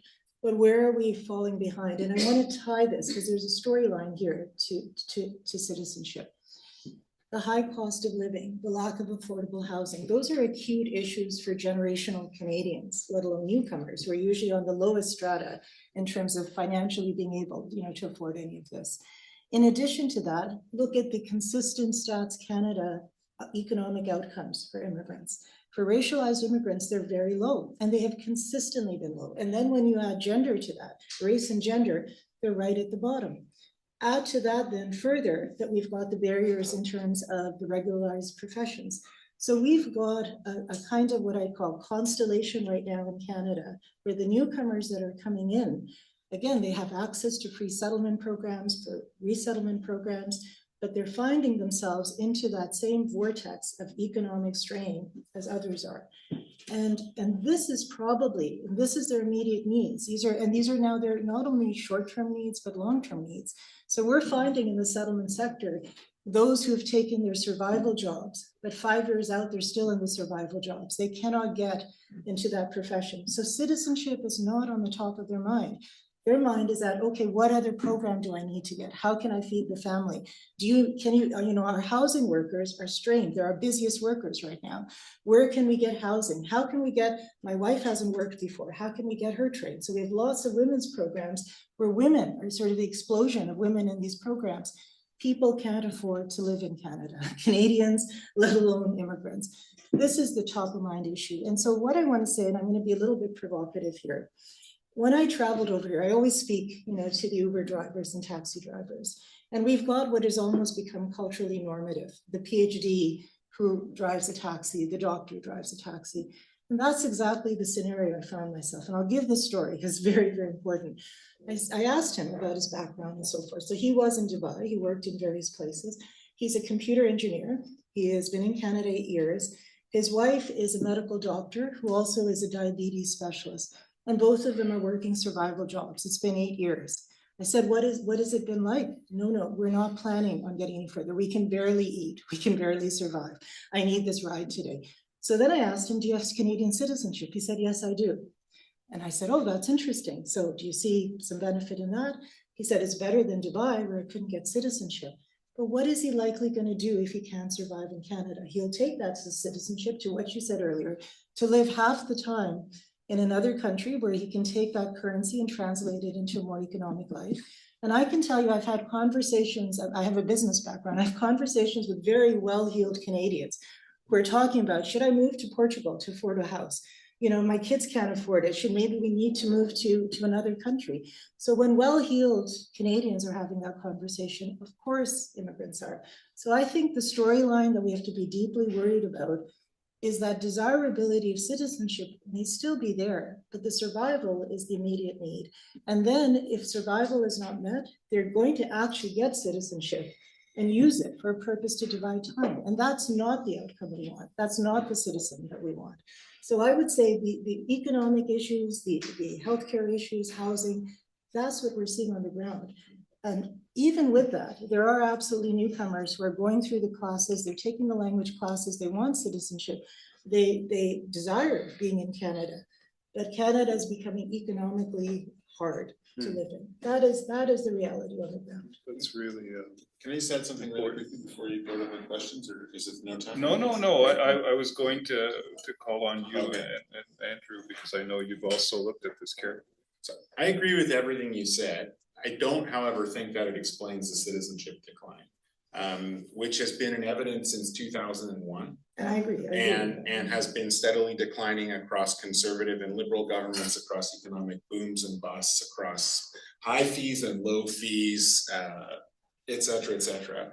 So everything you said is true, and I agree that that ought to be the priority of saying, how could we be in a circumstance where we have an acute healthcare crisis and a bunch of people who are trained here abroad, who have passed their Canadian accreditation exams, are saying, put me in, coach, I want to help, and we're saying, no, thanks, but no thanks, right? I mean, this is a disgrace for which all of us pay. So all of that is correct. At the same time, I think discrimination in the professions, et cetera, has been around for a very long time. And yet the uptake of citizenship used to be higher. And so I think we're seeing just two different things. We're seeing the continuation of everything that you said and the exaggeration of these pressures, the more acute cost of living circumstances, the fact that these accreditation barriers have not gone away, all of these problems, and I agree with you, they're the top priority. At the same time, even though they've existed for a long time, people still used to take citizenship, and they're now a lot less likely to do so. So I think we're just talking about two different factors. I totally agree with you that, again, as I said, there could be a COVID aberration in this. I'm the first to say that there could be something. You're saying it preceded COVID, right? It's 20 years. So absolutely. So there's that. There's the fact that we've got newcomers coming in very focused in the last 5-10 years on, again, their kind of economic survivability, right? Along with that, we have the other issue is that Canadians, more and more, again, you know, well-heeled, middle-class Canadians are looking at their economic survivability. And again, what I worry about is the decline may be there, but who's the one taking it up? Is the one taking up who's going to live now between countries? Exactly. That's not the person we want, right? I in this, understand. right? And I'd agree with you completely that we're not enabling citizenship, we're not promoting it, it is sort of that transactional last step, right, as part of this. So I completely agree with you on all of those fronts. The story doesn't explain it all, but there is some part of the story that's also a contributing factor. I know you've looked at this question. Yeah, I mean, it's a kind of funny story because I started raising this issue about 10 years ago. And that point in time, senior management IRCC said, no, you're wrong completely. But some of the working level people at IRCC said, wait a minute, there may be something here. So they convinced Stats Canada to do the research. And sure enough, that's shown over two subsequent studies that the rate is declining. And it's not only due to COVID. But what I looked at with the ICC is I tried to look at the time to naturalization. And basically it's 90% within 10 years. And about half of that within 5 years. And the other thing that we looked at was whether there was an impact of dual citizenship prohibitions. So, you know, think about China, India, Iran, which don't allow that. Well, and in the aggregate, it doesn't matter because China goes down, Philippines goes up, the numbers stay the same. And some countries enforce it more, like China enforces it more, or people respect it more. Whereas in Iran, nobody cares about it. You know, you arrive with your Iranian passport, you leave with your Canadian passport. So those are the kind of variations that occur. The other thing that was interesting is there was some variation between the immigration categories in terms of time to naturalization. And it was really family class. That was, either the money wasn't worth it was too expensive, or it wasn't a priority compared to others. And the census data shows the same kind of thing, by the way. So that was all so interesting. There was a certain delay over the past two census periods, about a year on average, and varied by category. And the other thing that comes up in both StatsCan work, as well as our own sort of conversations with people, is that, you know, 20 years ago, there was virtually no difference in naturalization rates between all groups. It was all in the range of 90% or so. But something happened in 2000. So think about China economy growing better, India's growing. So suddenly people have options, and they're just going to make a decision. Well, if I get Canadian citizenship, will that create problems if I want to go back to China and things like that? So we can't quantify that, but that's one of the elements that we're looking at. And we're looking at sort of doing some future work in terms of looking at how applications have changed over the past 20 years or so to see whether that shows that impact of dual citizenship or not. But we're running out of time, so I better not go on. I mean, well, I'm going to get to the time point in a second, but another thing that's happened in that same period is that we've gone from being exceptional in the sense that immigration in this country was premised on a one-step process, right? You apply often from abroad, your application is put into a giant backlog, you wait many years, eventually you get an answer. And if the answer is yes, you arrive as a permanent resident. That's not really how we do things anymore. Now, most people who become immigrants arrive on a temporary status, either as students or workers, satisfy the requirements of that stage, and then apply through various programs to become permanent residents, and then are put on a track to citizenship. And to me, it seems two exceptional things are happening. The Canadian naturalization rate is exceptionally high for that period that we're talking about. And access to permanent residency is exceptionally clear, not easy, it's clear. Now it's become much more complicated and our naturalization rate is dropping. So as a hypothesis, I don't have any evidence to confirm or deny this, but it would appear that the way our immigration system has, changed has probably having something to do, and it's coincided in a period of time where, yeah, we've had recessions before, but I think what we've lived through recently, we haven't had that since really the mid-70s with inflation that high, and the housing crisis is, I think, arguably distinctive. I don't think we have a historical precedent. So all to say, it's a very complicated topic, and thankfully, you know, there's going to be a lot more research done on it moving forward. I have to skip over some other things to do with naturalization, and I have to delay questions from our audience, both here and online. But pardon the pun, we're going to eat into the reception a little bit by about 10 or 15 minutes in order to ensure that we have some time for questions and discussion with you and our audience members online. I want to turn to ceremonies because it came up in your opening remarks, and it's been something that's been talked about recently quite a bit. So ceremonies, citizenship ceremonies, mark the culmination of the naturalization process. Historically, they were in person with citizen applicants, a judge, other officials in attendance, state paraphernalia like a photograph of the monarch. It was like a church ceremony, right? And it was set up that way. The citizenship judge, often in robes, a mountie if you were lucky, right? It looked like an altar. Well, and then you had to swear an oath, right? So we brought up the oath. It has changed slightly. I just want to read it out so people know what it's about. I swear or affirm that I will be faithful and bear true allegiance to His Majesty, King Charles III, King of Canada, his heirs and successors, and that I will faithfully observe the laws of Canada, including the Constitution, which recognizes and affirms the Aboriginal and treaty rights of First Nations, Inuit, and Métis peoples, and fulfill my duties as a Canadian citizen. That's the oath. As Daniel pointed out earlier, because of COVID and the lockdowns, ceremonies were shifted online. They've remained online for many people.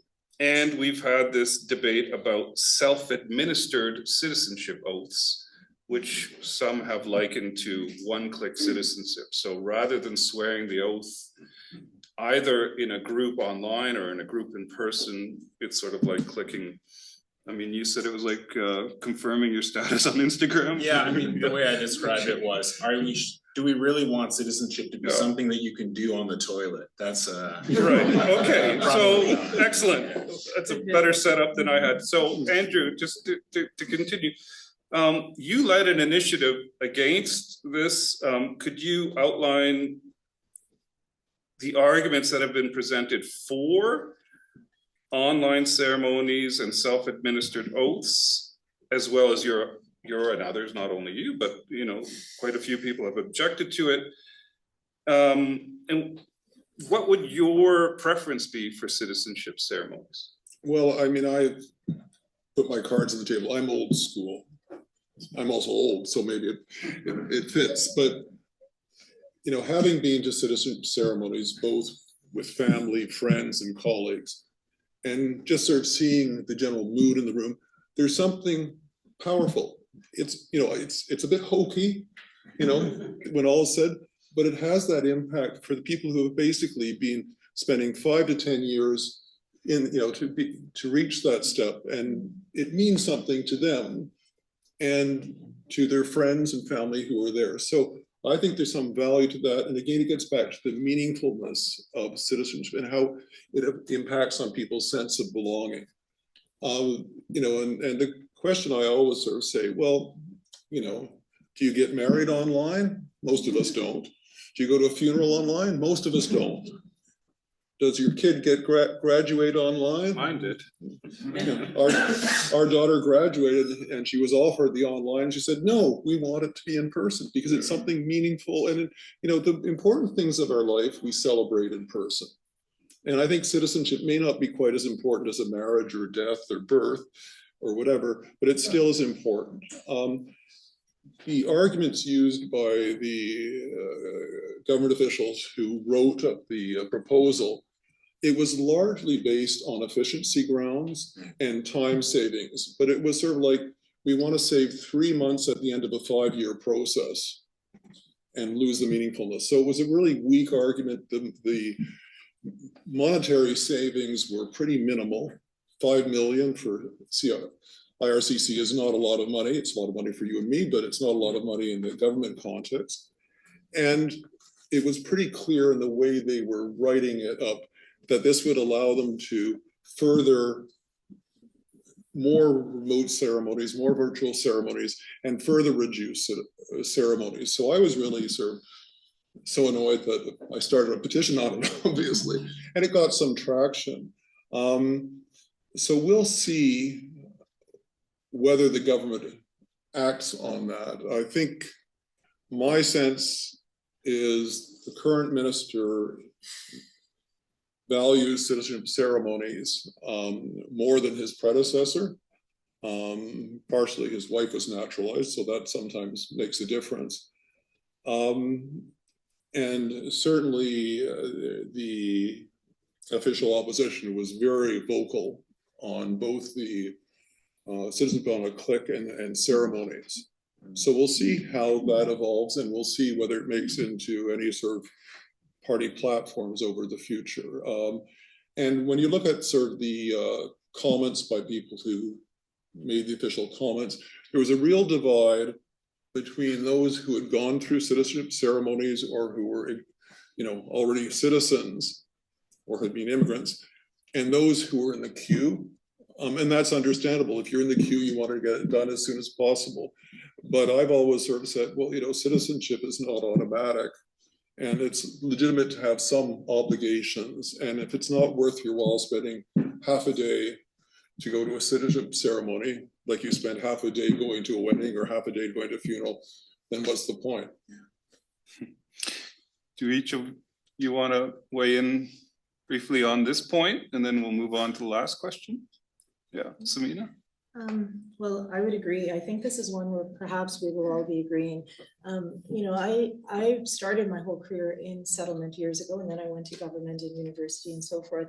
But my most joyous memories were exactly like yours. And I wouldn't say that so I've had a chance to go to many, many citizenship ceremonies, and they weren't that austere religious experience. In fact, they were very community centric, and many the judge often asked settlement agencies to be the host, to give that kind of keynote address, because we know that experience of working with immigrants to reach this point. And it was exciting. There was community. There was a sense of sort of celebration. And I don't think we should ever leave that. In fact, we should make it as community centric and as inclusive as we can. That is critical. And I'll use one example of where this is happening by happenstance, not because we have a citizenship program, which I advocate. So in our language programs, where newcomers come to learn English to pass the test, there is this pluralistic community that starts to develop. They're from all other parts, all various parts of the world. They start to develop a kind of kindred relationship with one another as they start sort of passing various assignments and so forth. There's high fives as they learn of each other's citizenship test passing, and they're going to go to their ceremony. They've developed a community. And this has happened by the happenstance of them just going to a language program, not because there's an intentional citizenship program.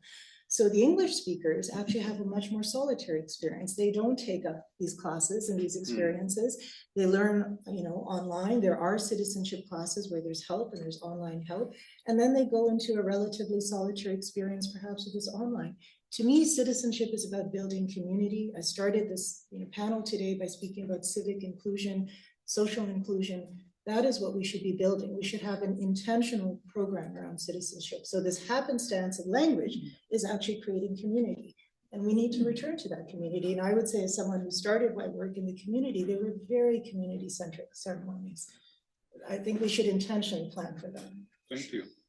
I'll just chop real fast. So 2 things. My organization that I lead, it's not mine, I direct it, the Institute for Canadian Citizenship. We co-host with IRCC 60 citizenship ceremonies a year. If you're ever wondering about the ceremony or about the significance to the participants in the ceremony, you should come to one. We have one next Friday at the Ontario Science Centre. Come talk to me. But also Judge Dollywell's here, who participates and oversees so many of them and tells a moving story about how she understands what the new citizens are going on, because she remembers her own citizenship ceremony, and your picture is on the wall of thousands of people's homes who take a photograph on the day of their citizenship and keep it as a family heirloom.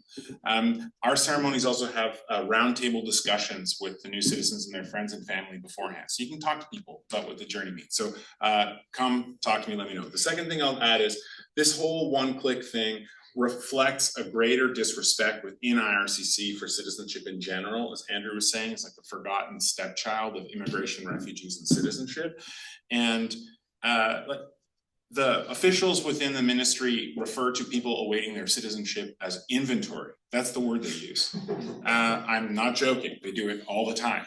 The 85% are citizenship, are citizens is a number that they use to deceive themselves. This includes my neighbor from Malta, who's 104, who came in like 1949, and every single living immigrant who came. They refuse to acknowledge that the citizenship rate is declining. They have almost no targets for it.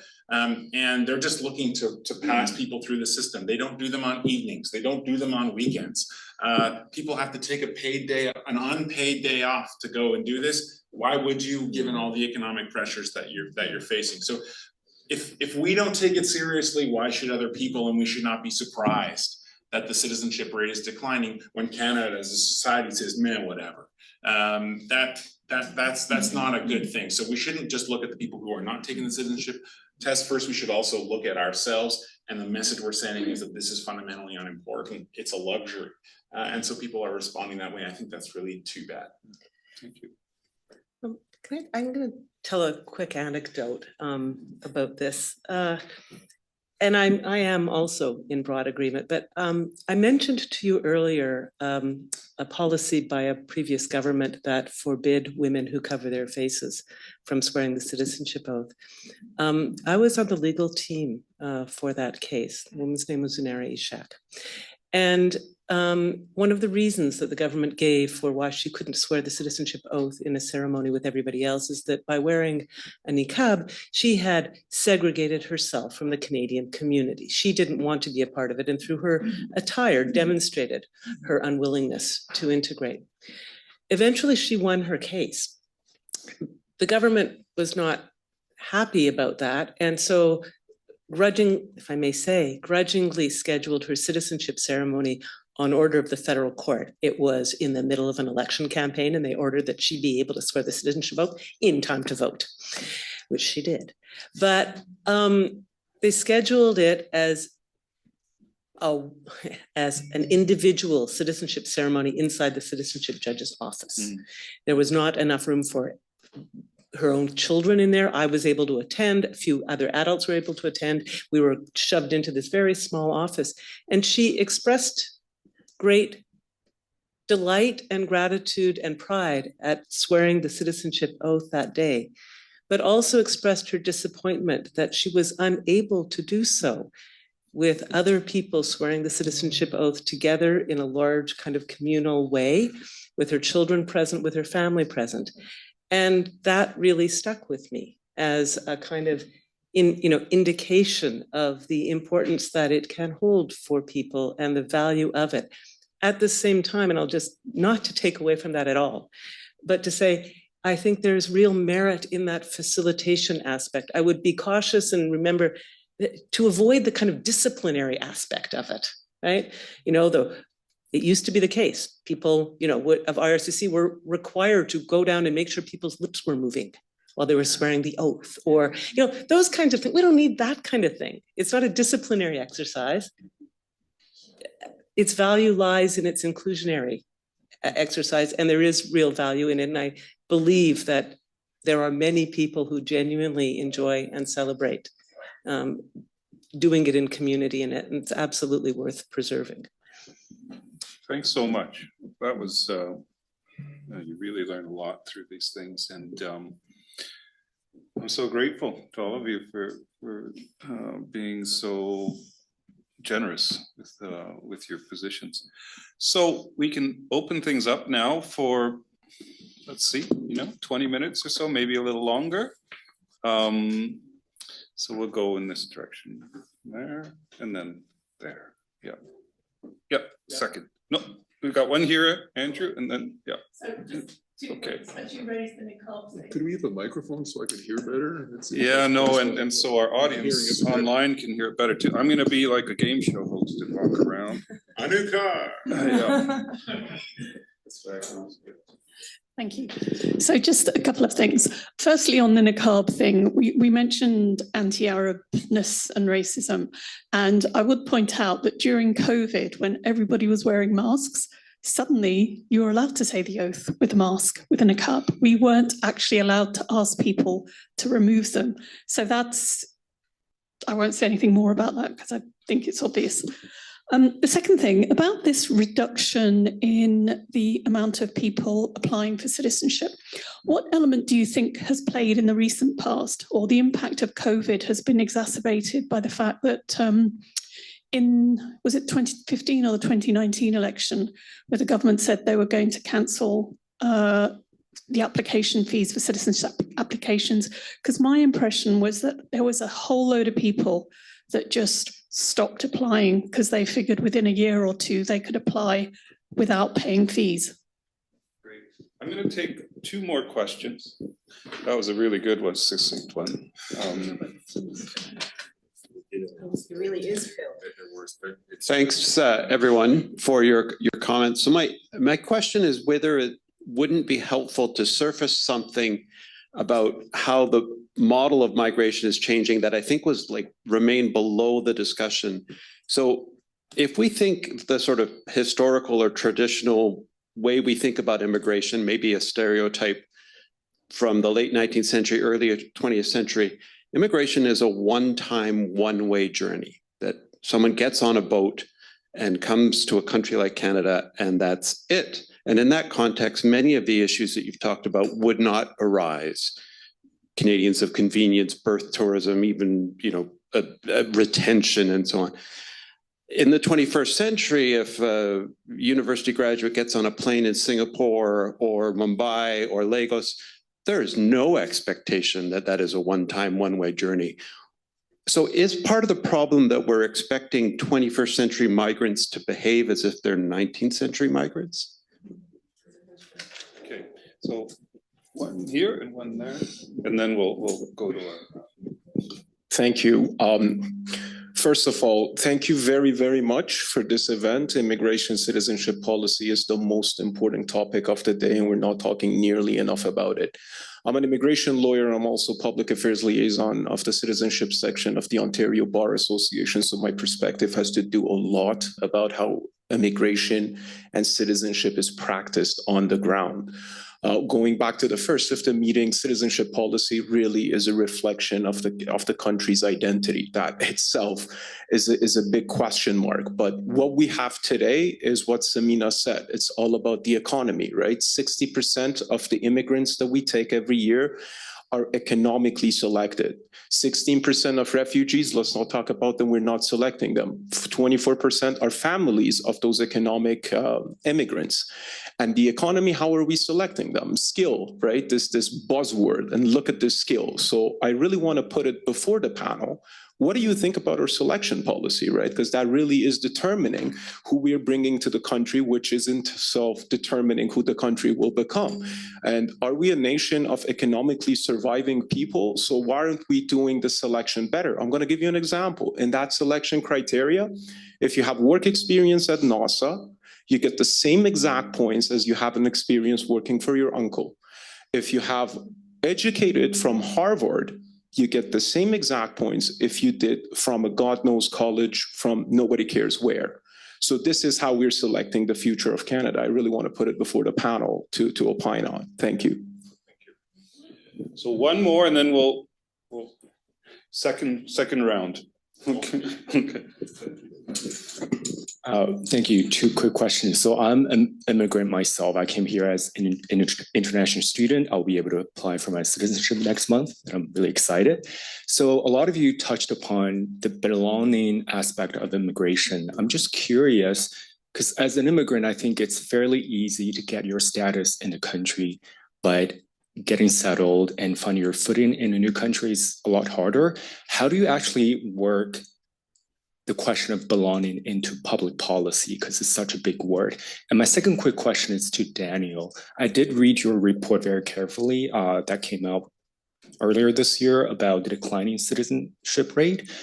I'm just curious, how does it compare to other countries, say Australia or the Great Britain? Sure. Thanks so much. Okay, panelists. I'll do question number one to start it off. Okay. It's a good question because yes, it was not only in the 2019 platform, it was in the 2021 platform, and it will be in the 2025 platform perhaps as well. I'll have to take another look at the application data to see if there's a correlation between the applications going up and down as a result of that. I also heard anecdotally that that was the case. And I suspect that it may have happened in 2019. I suspect that by 2021, people had caught on that a platform commitment was not exactly, we couldn't bank it, let's put it that way. So that would be my sense on that one. And maybe we can go to some of the other questions now. I really like the way you position that, are we applying a 19th century immigration, framework to the 21st, century on this? I think absolutely. If you look at the profile of the average immigrant today, there are some, of course, who are coming from their home country directly to Canada, but it's a very common pathway to see that immigrant working in the UAE, working in Europe, then coming to Canada. So they have reference points beyond Canada. That's very different today. Even for refugees, and it's interesting because their pathway, just because of the struggle of getting refugee status, they've often moved through 2-3 countries before they come here. So they're coming with a lot of reference points beyond their home country. And what that does is, yes, you might be that citizen who lives in Canada, but then does spend a few months in another country. There's also, as I said, this growing kind of digital phenomena where people can work and live in other countries. So we have very transnational lives now. People aren't anchored to just one country. Just look at the multiple passports even that people hold. That doesn't necessarily diminish anyone's allegiance to their country or their loyalty. It's the nature of transnational living in many ways. It's the nature of transnational migration that's exploding around the world. So I would say, yes, we do need to have more updated policies, to deal with the kind of, I'd say again, it's not a one journey to Canada route anymore. It's very different. Although I think that while this is definitely true, and Anna just talked we talked about this a few months ago.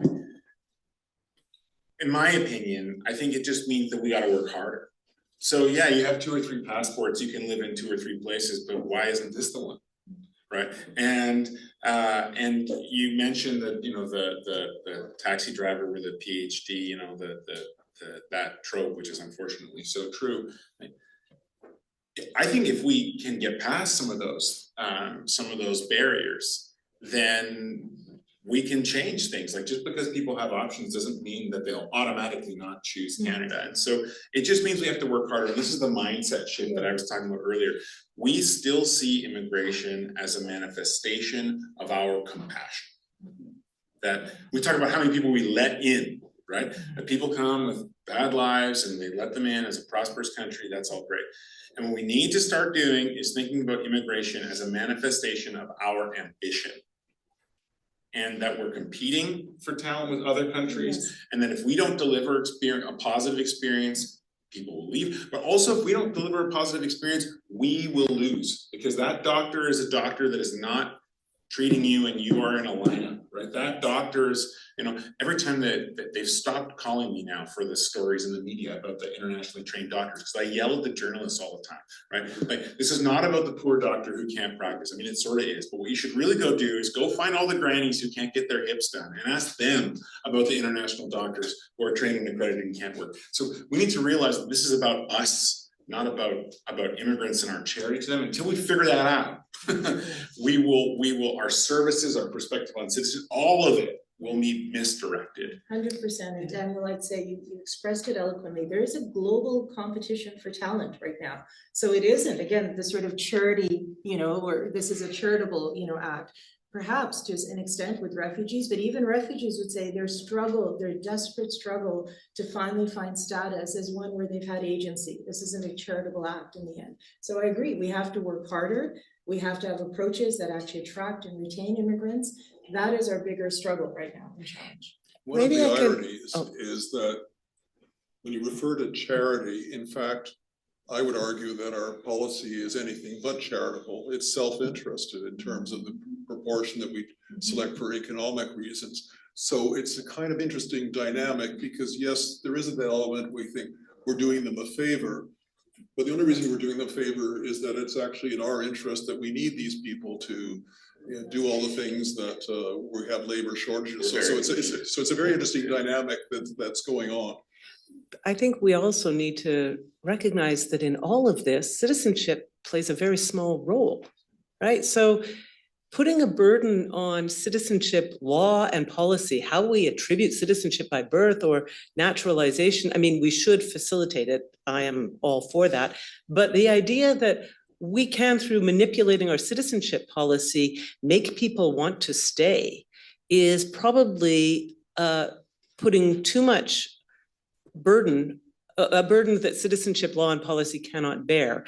And I think I just want to circle back to the idea of belonging here and say, I think it's actually really important that Canada foster, encourage a sense of belonging, but don't expect our citizenship law and policy to bear undue weight on that. There's a little bit that you can do at the margins, but that work is done in living every day in Canada, in having work, in being treated with respect, in having opportunities. It's, you know, don't expect citizenship law or the processes, you know, the accoutrements of it to in any way be a substitute for all of the things that we're talking about that make people want to stay. Because some of the problem we're talking about here, I sense, is not actually about the acquisition of citizenship. It's about, do people want to stay in Canada? And that's not going to be resolved through what we're talking about in a narrow sense about citizenship. Okay, is that There was one round question one? about Is there- selection. Does anyone want to? Sebastian Okay. asked a question about selection. Well, there, I think it's, you know, so you can, I'm not sure if the point is we should be somehow preferring people from Harvard versus people from other colleges, but just know that the person from Harvard is less likely to remain in Canada. So if your goal is to, you know, encourage immigration, people who are going to remain, it's not obvious where that point leads, I guess. But I'll just leave it at that. So I promised second round. I also have scanned the questions online, which are quite good. So what I'm going to do is we're going to go two more rounds, so a 3-round engagement, and then we will move. I know we're almost at 6 o'clock, but we can go a little bit over as long as our questions and answers are succinct, and then go to our reception in about 12 minutes. Yeah. So I'll revisit the hands in the room in a second. I just wanted to put a couple. So one very quick one is, aside from in-person citizenship ceremonies, what do you suggest to programmatically prepare people for meaningful participation, engagement, and a sense of belonging in a community of citizens in Canada or any democratic society? So what other than ceremonies could we do? A couple of our panelists have mentioned the lack of a program, the sort of second order importance or worse of citizenship. So what sort of practical suggestions might you have? Another has to do with multi-level citizen governance, if you will. So given that so much of our immigration program is now devolved to include provinces and even municipalities, would you endorse the inclusion of local understandings and discussions of citizenship to allow us for better connecting citizen to local concerns as well as national concerns with the local residents, such as the Truth and Reconciliation process, as it could more meaningfully acknowledge the Indigenous territories on which newcomers settle? And a third is a really important one and complicated, so I'm going to boil it down a little bit. And the point is about authentic Canadian belonging and the role of race in authentic Canadian belonging. So this comes from a graduate student who works with newcomers from Pakistan, happens to be a graduate fellow of our Harney program. And the question is, I find that whiteness as authentic to Canada continues to inform perceptions of Canadianness based on legacies of colonialism. I think implicit in our discussion of birthright citizenship was this element of legitimate citizenship based on race, which we didn't really address. What do you think a substantive project of decolonization would mean for citizenship? So those are three big questions. I propose you handle those first, and then we'll take a final round from our audience. I'd like to go first so I can avoid the last question. So on the question of integration, belonging, that was asked earlier, and practical recommendations. So we're trying this out at our organization. We have a program called the Canoe Access Pass, which is an app, CANOO. If you become a citizen within 12 months, you can use it. If you become a permanent resident within 5 years, you can use it. I think we have a couple committee members in the room. There are over 250,000 people who are using this program today, and we hope to reach 1 million by the end of 2026. And what this program does is it gives you free access to over 2,000 of Canada's best culture and nature experiences, discounts on travel, etc. What does this mean? We're taking a view that citizenship is an experiential process. It's people you know, it's your kids having fun, it's being able to go to the parks and experience things that you can't experience necessarily in the country of origin. It's going to a soccer match and enjoying it and cheering for the home team and sitting next to someone who has a shared interest with you and building those relationships. We facilitated over 350,000 free experiences for newcomers just in 2023, half of them for children. And it's too early to tell whether this will increase propensity to naturalize. The program was only open to permanent residents a little under 2 years ago. But this idea of belonging being an experience is our thesis. And so far, the results are very good. 86% of members of the program report an enhanced sense of connection with Canada after using it for just 1 year. And my personal favorite, over 90%, say that they're going to go back to these places that welcome them and to continue with these habits. So yeah, belonging as a policy, I think, is a tough one. And the settlement sector, I think, has a gap in that it's addressing very, like you talk about language classes, et cetera. These are very important for people who need to learn the language. But there are many people who are admitting who don't need to learn the language, who've been to Harvard, who've done all those kinds of things. And what are we doing for them? And actually, we're not doing anything for them. The government of Canada does not have a retention division within the immigration ministry.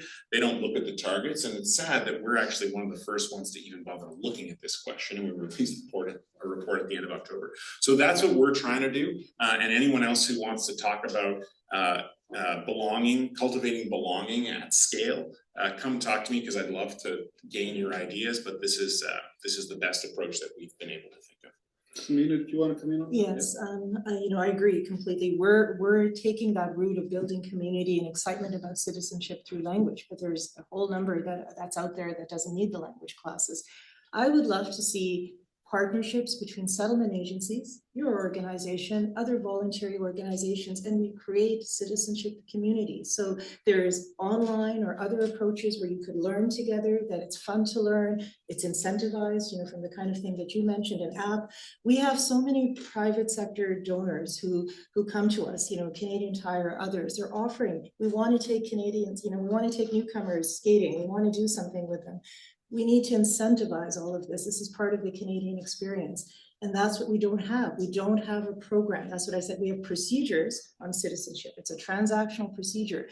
We don't have a program on citizenship. So that's what I would like to see, because I don't think people are waiting for an in-person ceremony. That's not the incentivization. The incentivization is there's something good and positive about being a Canadian citizen, and we do not have that in our resettlement program. To your point, it's not a policy question, like it's an enthusiasm for Canada question, if we expect it to be solved at the regulatory level, we're in the wrong place. Who wants to take the question about scaling down the citizenship policy process to include provinces, municipalities? Okay, well, I'm gonna play the federal bad guy here. It's the one program that the federal government is responsible for. And my criticism is the federal government isn't using it as it should. So by all means, we should partner in terms of citizenship ceremonies and other activities that we involve municipalities, we involve communities, we involve organizations. But I think this is it's one of those unique tools that the federal government has to connect with Canadians. Name other federal programs, there are very few that really touch people the way that provincial programs or municipal services touch. So I'm more, keep it within the federal government, but expand the ceremonies in person. Partner with organizations in terms of ceremonies, as we quite often do. Involve the municipalities in that, and they're always happy to do it. Mayors love this, councillors love this, provincial MPPs love this. Would that enable greater attention to and contact with Indigenous peoples? That's right, yeah. So like our ceremonies, for example, we were the first to ensure that every ceremony that we host has a welcome from an Indigenous person of some variety. The federal government thankfully has taken this on now as a standard practice. And often this is the very first time that an immigrant has met with an Indigenous person ever. And in the reception line, when you were allowed to hug people before COVID, they always got the most hugs. It was a really moving experience. These are the only two growing populations in Canada. And if you care about reconciliation, then you should really care about newcomers' relationship with Indigenous people, because it's very easy to show up and say, look, I get it, but I didn't put anyone in a residential school, I just got here. And if the people in the swing ridings of greatest importance to politicians who happen to be newer to Canada and newer citizens don't feel implicated in this issue, it will go away. And if you feel the moral obligation to continue it, then building and enhancing that relationship is very important. Audrey, you get the easy question about race and decolonization.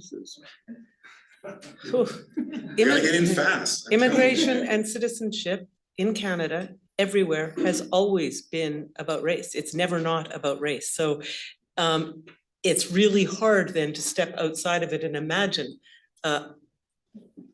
where the entry point is everything everywhere all the time. I do take the general message as well that it's not something that you take on as part of the settlement process if it's not going on society-wide, because then it's tokenism, then it's inauthentic, right? So to make it authentic, it has to be embedded in a larger commitment of Canadian society. And so I don't know that I have an immigration and settlement or citizenship specific answer to it that would ensure its authenticity. Its authenticity depends, in fact, I think, on its embrace of us as a settler society with all that entails and means for everybody who joins that society as a shared commitment and understanding. I think that's really what Daniel and I think that's what others have said, so I don't have a lot to add. Thank you. So this is how we're going to end. There's a lot of hands up. Please ask your question, but the panel can answer the question over a snack or drink during the reception, just so we get everyone's point out. and our panelists can make a note of it, and the audience watching online can make note of it. So I'm gonna get everyone who's got a hand up. Keep it quick, girl. Okay, I'll keep it really quick. I just want to introduce my colleagues. We're from Central HR at the University of Toronto, and we're immigration consultants. But I also came here as an international student 20 years ago. I was going to ask if Canada had an ethnocentric approach to immigration, and I believe you all agree that that's the case. But on the issue of belonging, I came here 20 years ago, and the number one issue for international students was making Canadian friends. And 20 years after, the issue is still top of the hierarchy of issues that international students face. My question now will be, has Canada oversold itself? Is it the greatest PR stunt the world has seen? Are we overselling Canada as a post-racial society, as a utopia? You know, and does that impact the retention of citizenship or the desire to pursue citizenship? I don't think that should be underestimated. People are now becoming educated on race, and they can name their issues. They can articulate microaggressions, things that are subtle, and it's affecting how they stay in the country. So you had your hand up. I'm gonna. Okay. Given the importance of having a voice and feeling that that voice is being heard in order to promote belonging, what strategies might we employ to make our idea generating institutions, our universities, our nonprofit sector, and the government, what strategies might we employ to make them more inclusive of non-Euro-Canadian people of non-Euro-Canadian background, so that 95% of social science and humanities faculty aren't white, which is the case now in Canadian universities, U of T in particular. Globe and Mail, 95% or more of the writers are white. Meanwhile, Toronto is 50% white. The nonprofit sector, the top think tanks in the country, how many immigrants are involved? How many immigrants are on this panel about immigration? How many of us grew up on this panel abroad and then came as a quote outsider who's trying to fit into the dominant Europe? These kinds of questions. Thank you. Thanks a lot. Hello. So my question is like more related to the trends with like citizenship, and then related to the labor market. Like as Lumi was saying, like we work directly with the labor market in Canada, and the numbers are very clear that we need to increase the number of like people to work, to be able to work by 2030. That's like the last time that like when I was checking the numbers, and then basically by birth, like Canadians by birth will not be able to fulfill the shortage of labor market that we have right now.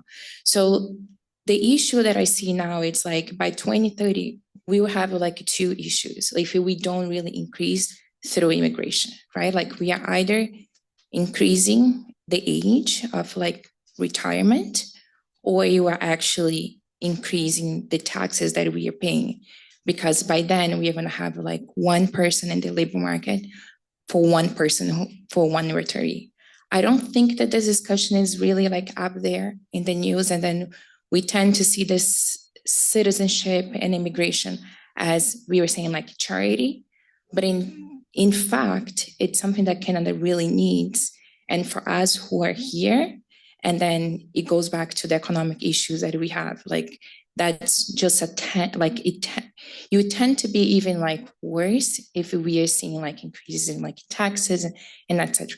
So that my question would be more related to like how the trends of like immigration and citizenships like now can immediately fulfill like this not even the shortage itself, but like at least the mentality of like understanding this is a good, it's a good for force, and not really like we are giving away our citizenship, we are giving away our land and our culture to like abroad.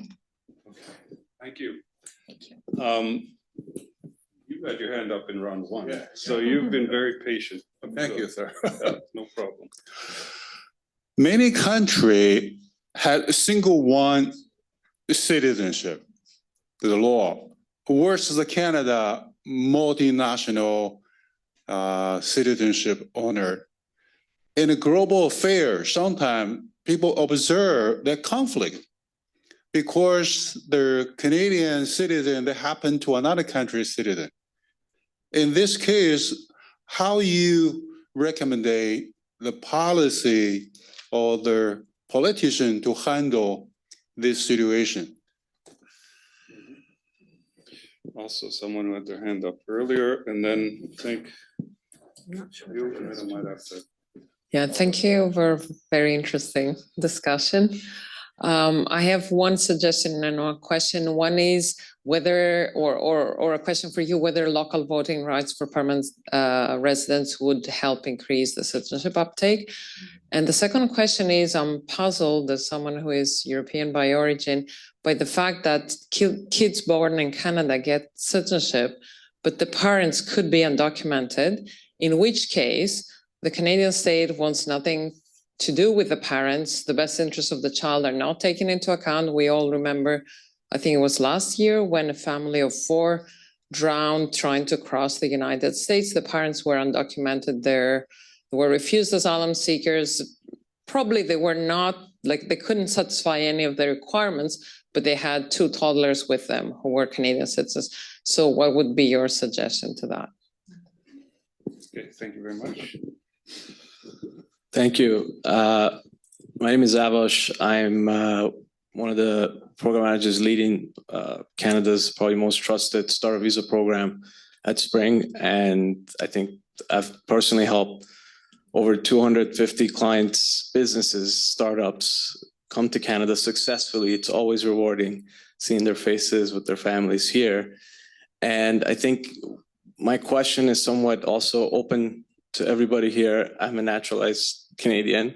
I've gone through the challenges growing up here in Canada as someone who cares deeply about Canadian values, and it's been throughout my journey. It's still very challenging. I just want to say thank you to the organizers for creating space, for allowing us to be involved in these kind of conversations, but still it seems to be a gap when we reach out to find synergy to collaborate with other organizations in Canada. The theme seems to be that all these immigrants come to Canada to bring value and bring money to the Canadian economy, work here, pay taxes, taxes go up, taxes go to only select few organizations for programs, never reach the people at a certain level. This is common with grants, this is common with lots of things. So there's this secrecy, and it's the big elephant in the room. And I'm just curious to see, how can we actually be involved? How can we add value? We have data, we have real feedback, 9.5 NPS score across people coming from multiple countries, which is probably not easy to achieve, but still seems to be challenging for us to actually get connected to the government, actually work with other like-minded individuals. So I'll leave it at that, but thank you so much for your time and allowing us to be here. Thank you. Thank you. Thank you. Thanks, everybody. We have to, I'm afraid I lied. I said I'd get everyone to ask their question, but that's impossible. I don't have a time machine. So we have to wrap it up. I thank you so much for your attention, your excellent questions. I thank our online audience for being with us, and I thank our wonderful panelists for being so thoughtful and just providing us with so much to think about. Thank you so much. And I want to thank Mustafa Aryan, who's the Harney Program's administrative person who's played a big role in organizing this event. And please step across the hall for our reception that's brought to us from the Canadian International Council's Toronto branch. Thank you.